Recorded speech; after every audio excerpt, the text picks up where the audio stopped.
I've always searched for him. I've always wanted to know him. I mean, I always have, especially my dad. I mean, his parents used to be the king and queen at the fair, and I went there every year just trying to get a glimpse of them. I had no idea what they looked like, but I still wanted to know them.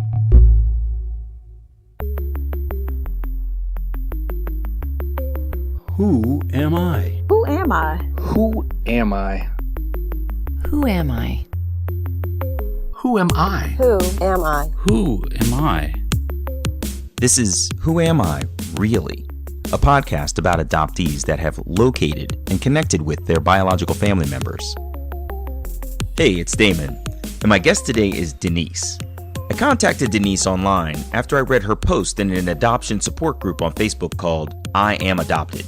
I reached out to her to be supportive because I sensed some real pain and deep emotions from her online.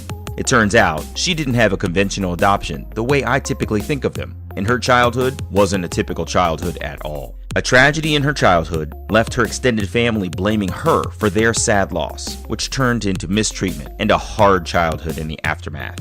She always wondered where her biological father was and why he never came to rescue her. Here's what Denise shared with me. Hello, Damon. How are you? I am good. Excellent. It's really good to meet you. Yeah, online. I was so interested to see your posts in the I Am Adopted Facebook group. It sounds like you have just such an interesting story. So, it sounds really complex. So if you would just do me a favor and take me back to your childhood in the beginning in your family and tell me a little bit about what adoption was like in your family and in your community. Okay. It's not a typical adoption. I was had a happy childhood for the first 3 years. My mother and I, 3 years. My mother and I lived with her parents. Mm-hmm. And my dad, as far as I knew, was in the service over, I don't know, I was 1954, so I don't know where he was at that time, but my dad was over there. And then all of a sudden, we moved from Grandma and Grandpa's, and there's a guy that's not my dad, and he's now my mom's husband. Mm-hmm. Your stepdad. And so, my stepdad, right. So, things were okay until my little brother died in a fire. I was 4, and he was 3. Oh, no. And that was very traumatic for my mother. She was never the same since. So it was kind of left up to the stepdad to raise us. In the meantime, Mom had 6 children altogether. And was your stepdad the father of all 6 of you guys now? No, he was not my father. And I thought for many, many, many years that the little brother that died was my only real sibling. Oh, interesting. Okay. They had told me that, his last name on the death certificate was the same as mine. I see. And so maybe they didn't tell me, but it was just the same. But everything changed that when he died. My stepdad's parents no longer cared for me whatsoever. Oh. They ended up, the other kids could go in the house and, I had to stay out in the car or out in the yard or, I was never invited in. And I think that they blamed me for the fire, what it could very well have been, but in reality, my mom left me and my little brother alone with a wood-burning stove. So that's how the fire went. And years later, I found out that everybody thought I was going to be blind because I wouldn't open my eyes. And my grandma, my love of my life, told me that a nurse told me if I looked out into the stars, I would see my little brother, Gary. Oh. And so I opened my eyes. Really? So that was fantastic. So you, as a child, you just closed your eyes, tried to hide from the reality of what had happened. Yeah, I did. I was in the hospital, and I didn't want to see it. I didn't want to open my eyes and see anything, I guess. I mean, I was only 4. Mm-hmm. So I didn't, I've remembered since then what happened, but at that time I didn't remember. I see. And at that time also, my mom had her first heart attack.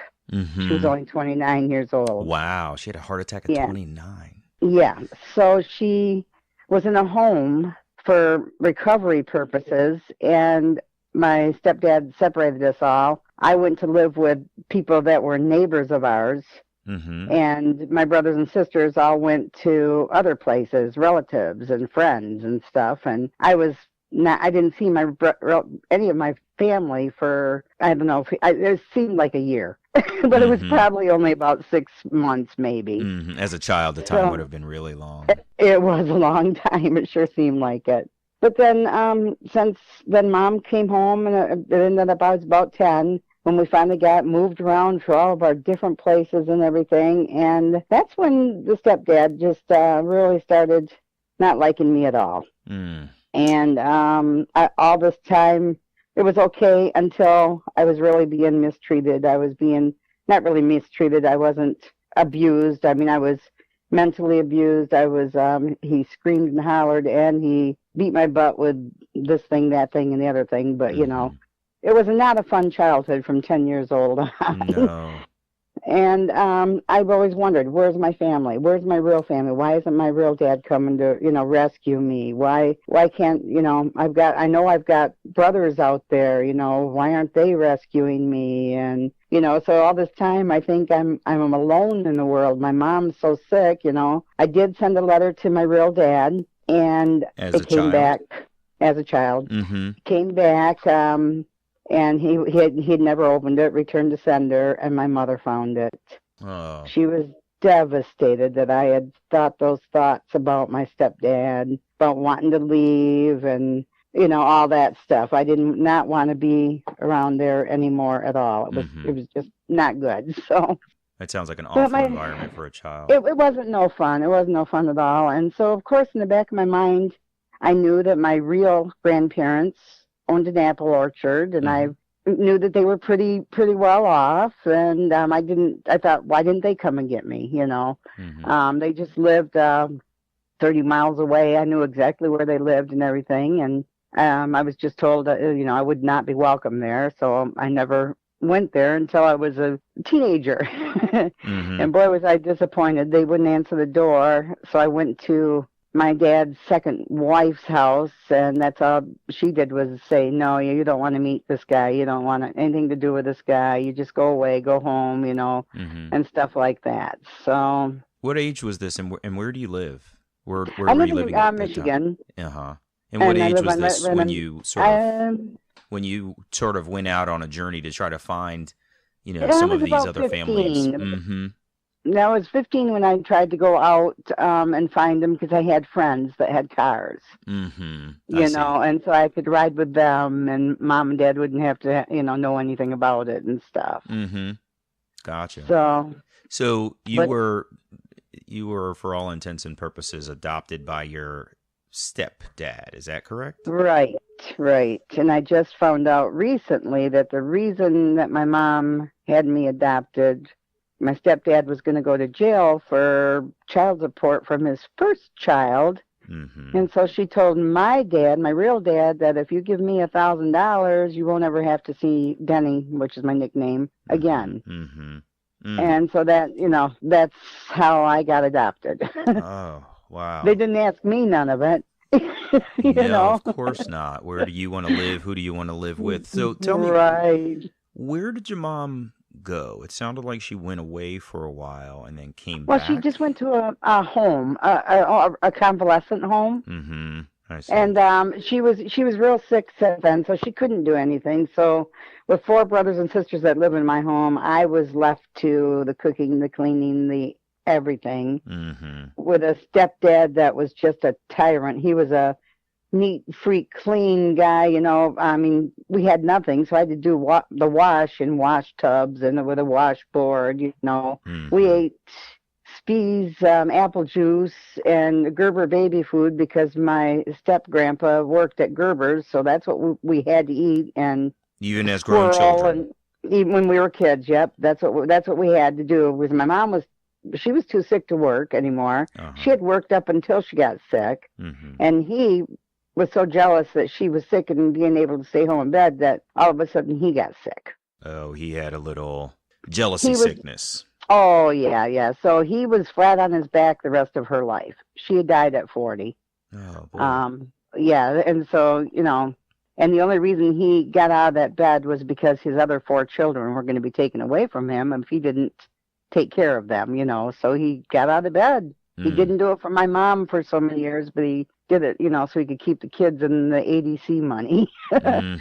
Yeah, he saw them as a means to an end. So right.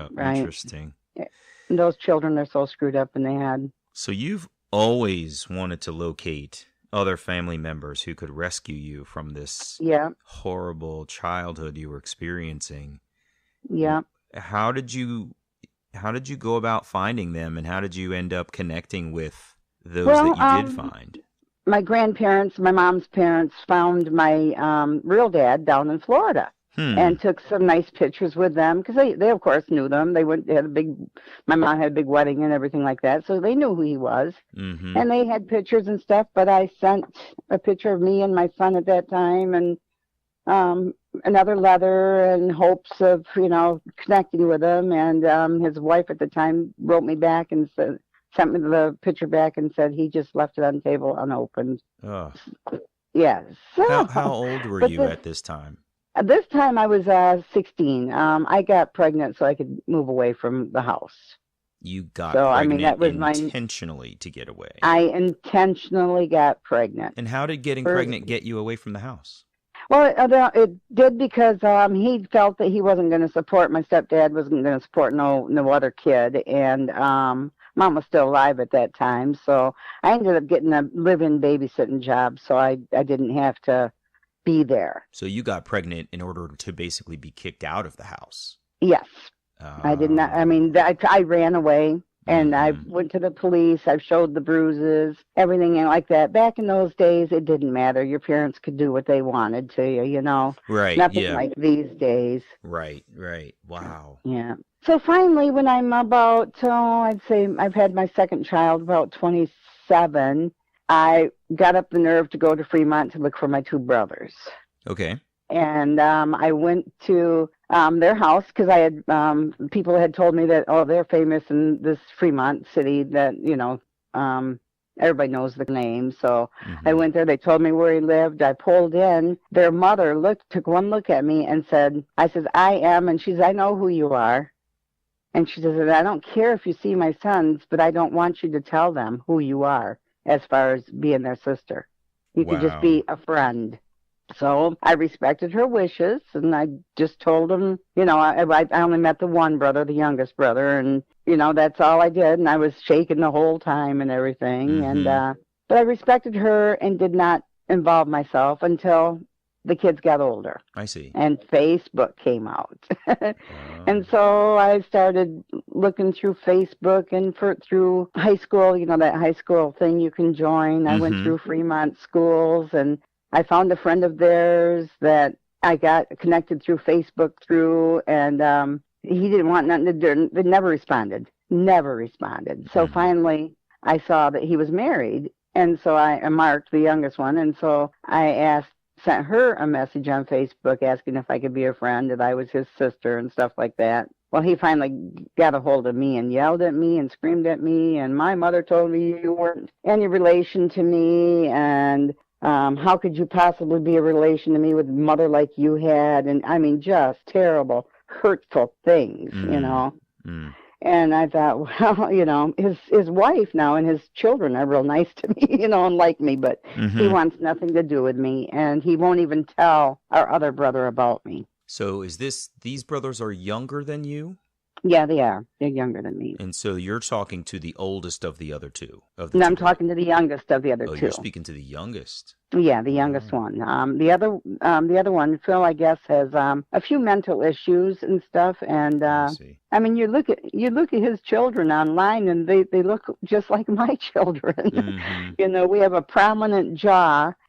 Because our dad has a underbite so bad, and I've had it, and Phil, our brother, has had surgery on it. So and his daughters look just like my daughters. How could he possibly say that? But yeah, I don't know. There's real strong physical connection to these folks. You look just like them, huh? Exactly. Undeniable. Exactly. Wow.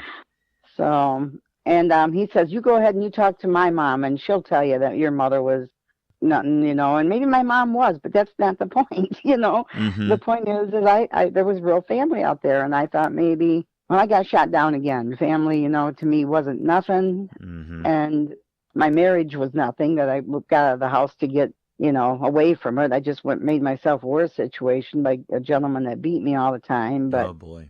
that was okay until he started to go for my baby, and I got out, got divorced, and got remarried when I was 18 to the most wonderful man that took me and my son in, and he adopted my son. And this experience has been so much better. But How? Go ahead. my son still has that underlying need of wanting to know who his real family is. And how do you address that with him? How do you guys talk about it? What is your feeling about it? I mean, I will talk to him about that. I will, and I told him exactly what happened. And I told his father exactly what happened. That I was always going to tell our son the truth, why I left, why I couldn't stay, and all that. Mm-hmm. And so I told him, I says, it was fine until he started wanting to beat up on you, and I couldn't do it anymore. He knew his name. He knew family. He's actually went to his funeral, and my husband was devastated. He's still devastated about it, and he doesn't understand. Your son went to his real dad's funeral. I see. Had they met? Apparently they had. I had not known, but I guess that he had taken his whole family to meet him and stuff. Oh, wow. How did that make you feel when you discovered that? Well, in a way, I kind of wanted him to know, because he saw who the person he was. So he saw the truth of the matter, and he loves my husband more than life. So, but, I felt, I guess because of the way I felt when I was a kid, that I understood why he wanted to meet him. Mm-hmm. This nagging feeling that there's other family members out there, that should love you. Right. But don't always. But don't always. Now, he got luckier. I guess this man, or his real dad, had a child that he had even thrown acid in her face. Oh, gosh. Yeah. So, but they're brother and sister now, my son and his other son or daughter. Mm-hmm. And so that's going on. And he does talk to some of his father's relatives and things. So, if he does that, that's fine. And I think he just hides it from my husband, because my husband would be devastated, because my husband's been so good to my son. Yeah. Yeah. You don't think your husband would understand his adopted son's desire to be connected with his biological father? Not really, because he knows how horrible that man was to me and to Tom and to everybody that we've known and stuff. He says, how could he possibly want? I mean, I've had a good life since I've been married my second time. Mm-hmm. I've had a great life, and I still try to get a hold of people that are, long distance relatives and, things like that. But, I think it's a dying need in me. It's going to have to be because when my mom died, her side of the family, I don't know hardly any of them anymore. I see. May I ask, how do you help your current husband understand your son's desire to try to connect with his biological father when he was alive? I mean, when he was alive, I just told him, I says, how I am, how curious I am, and how my family is. Tom's got to be doing the same thing, wondering this and that. And then Gary will say, but why, after all he's done, after all, in fact, I lost a baby because of him. And stuff, my husband is just such a man. He just can't understand why anybody would want to involve themselves with someone that has been known to be so mean. You lost your son's No, I sibling. lost a baby because I was beaten. That would have been your son's sibling. Oh, God. That was my son's sibling, yes. Wow. But I say thank dear Lord for my husband now, because, if it wasn't for him and his family, I really wouldn't know what a father is supposed to do, what aunts and uncles and all that are supposed to do, and love and right, love and that like. stuff. Wow. Yeah. Wow. So where have you left things with your biological father's family? I mean, that I would imagine, you said it yourself, like that's a need that's going to have to die. It sounds like it's going to have to. Yep. If he gets a hold of me, he knows how to get a hold of me. I have his phone number on my phone. He did say if he'd have my back if I needed it, but more or less don't contact me. What do you think that meant when he said that? I don't know if I really wore him down, because we were talking about the jawline. I said he said something about we all got that jawline. I said yeah, my kids hate it just as much as Phil had to, or something like that. And he says, well, don't worry. Well, don't worry. I got your back. So, but that was about, I don't know. He has not tried to contact me since. And I won't contact him because I've already been rejected. You know, I'm not going to go through that again. But his wife and children, at least the two youngest, I keep in touch with. The older is a son. And I think he's thinking, no, my dad doesn't want to talk to her, so I'm not going to talk to her. But he did accept my friend request. So. Mm-hmm. Well, that's a sign. Yep, that I think so. It's not his dad didn't, but you know, my brother did not accept it. But what do you hope will happen with your brother? Well, nothing now. Now that I've heard him, talk to him, I feel that he doesn't want to let his brother know. And I feel that they're not my type of people anymore. I might as well stay with people that I know love me, and I'm not going to have to fight for their love. So. Mm-hmm. Yeah. That's what I'm doing. That's what you got to surround yourself with. The people who can be positive, be uplifting, love you for who you are. Absolutely. Yep. So may I ask if they were to ever hear this, your biological father, either of your biological brothers, what would you want them to know? That I've always searched for him. I've always wanted to know him. Mm-hmm. I mean, I always have. It's just, especially my dad. I mean, his parents used to be the king and queen at the fair in Fremont. Mm-hmm. And I went there every year just trying to get a glimpse of them. I had no idea what they looked like, but I still wanted to know them, and I wanted to know my dad, I go to this day, every time I go by their old farm, yeah, that's where my grandparents lived, but I was never there, Mm-hmm. But I would like to know who they were, and stuff. So yeah. Just at least make a connection, because you're biologically connected to them. That's undeniable. But at least just, say, this is me, who I am, and I'd love to know you. I totally understand that. You may think that it's going to die within you, and you've been at this longer than me, but I would imagine that burning and yearning is going to be with you just, forever. It is. I'm sure. I keep telling, I push it to the back and everything like that. But even my kids, they know. They know that my husband knows, but he's saying, you got so much now, and I do. I have so much now. I don't need to bring any more people in the negativity in my life. That's exactly right. So, surround yourself with positivity. I totally agree, Denise. I totally agree. Right. Well, after such a crazy childhood, a tumultuous set of interactions with your biological relatives, it's really nice to hear what sounds like a smile on your face, love in your family, love in your heart for those who love you. So thank you so much for telling your story. I really appreciate hearing it. You're welcome. All right. Take care, Denise. I'll talk to you another time. Thank you, Damon. Bye. You bet. Bye. Hey, it's me. I'm so glad Denise found loving, healthy relationships at this point in her life. I felt so badly for how she was treated as a child after that fire took her brother's life. No child should have to experience that kind of loss, and certainly the adults in her life could have been more thoughtful, sensitive, and loving in the aftermath. As an adult, Denise experienced some pretty severe rejection from her biological father and half-siblings. But it sounds like she's finding her way to happiness with a loving husband and his extended family that have shown her what family relationships should feel like. I hope you'll find something in Denise's story that inspires you, validates your feelings about wanting to search, or motivates you to have the strength along your journey to learn, who am I, really? If you would like to share your story of locating and connecting with your biological family, visit whoamireallypodcast.com/share. You can also follow me on Twitter at WAIReally.